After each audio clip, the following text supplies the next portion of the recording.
Hi, my name is Alex Larrabee, and today I will be talking to you guys about the social exchange theory.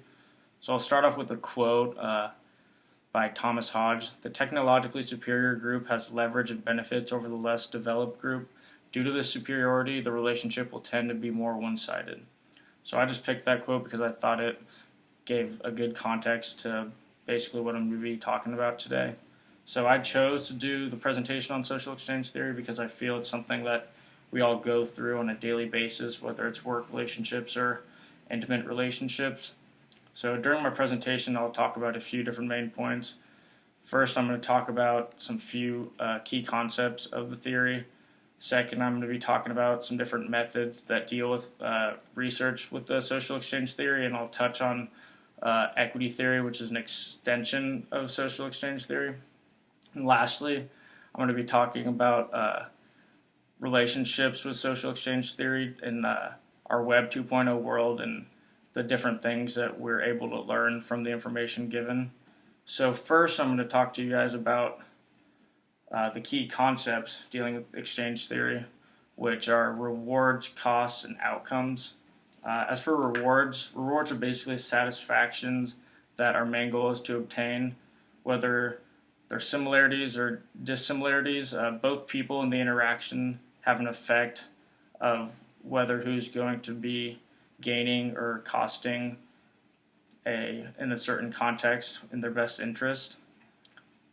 And then next we have costs, which is the interaction that basically deals with the negative emotions that come in a relationship.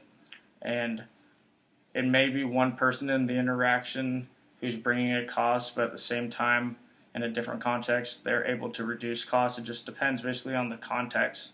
And another thing with costs is the dissimilarities in a relationship often is a high cost because it brings discomfort to both people in the situation, which is never a good thing in a relationship. And lastly, with outcomes, the last key concept, it basically deals with the negative interactions that are either gained or lost in a certain context.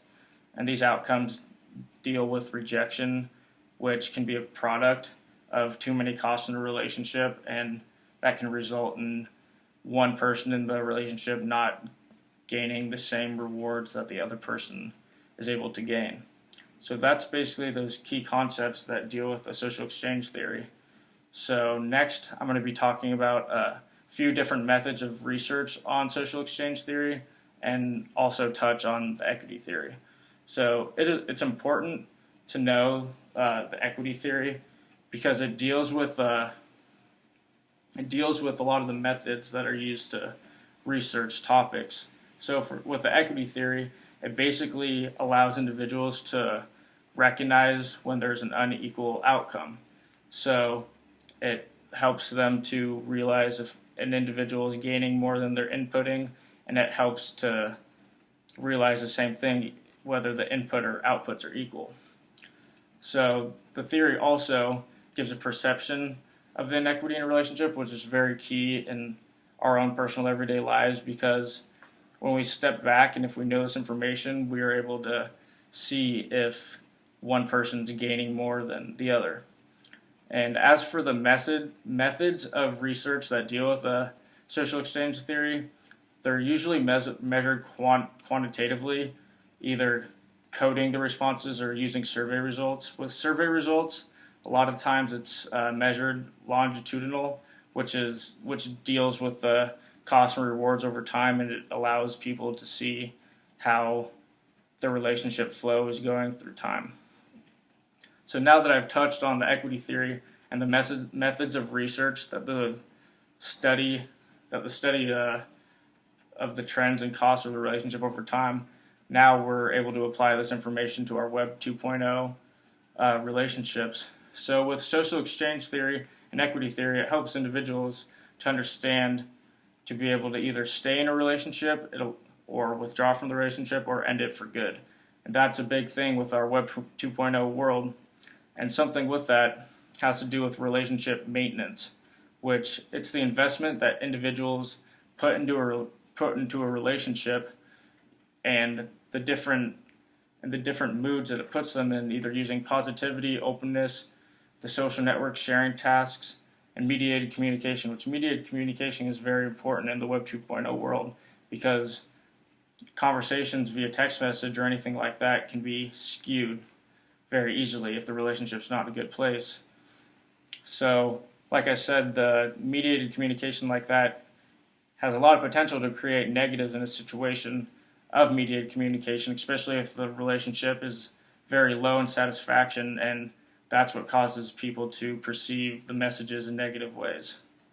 And another thing I'd like to touch on with that concept is the four horsemen of the apocalypse, which deals with four main points: or criticisms, contempt, defensiveness, and stonewalling, which these are all different ways that put a relationship into a negative light.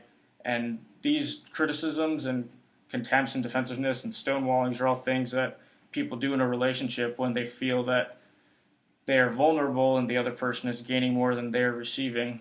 And these are just negative things that people naturally do. And to be able to notice things like this will help a lot in everyday life, because when we step back and notice that we're either being critical of the partner in our relationship or we're being defensive, we can really look at why we're doing that and try to get back to gain more of a reward than a cost in any certain context of an argument.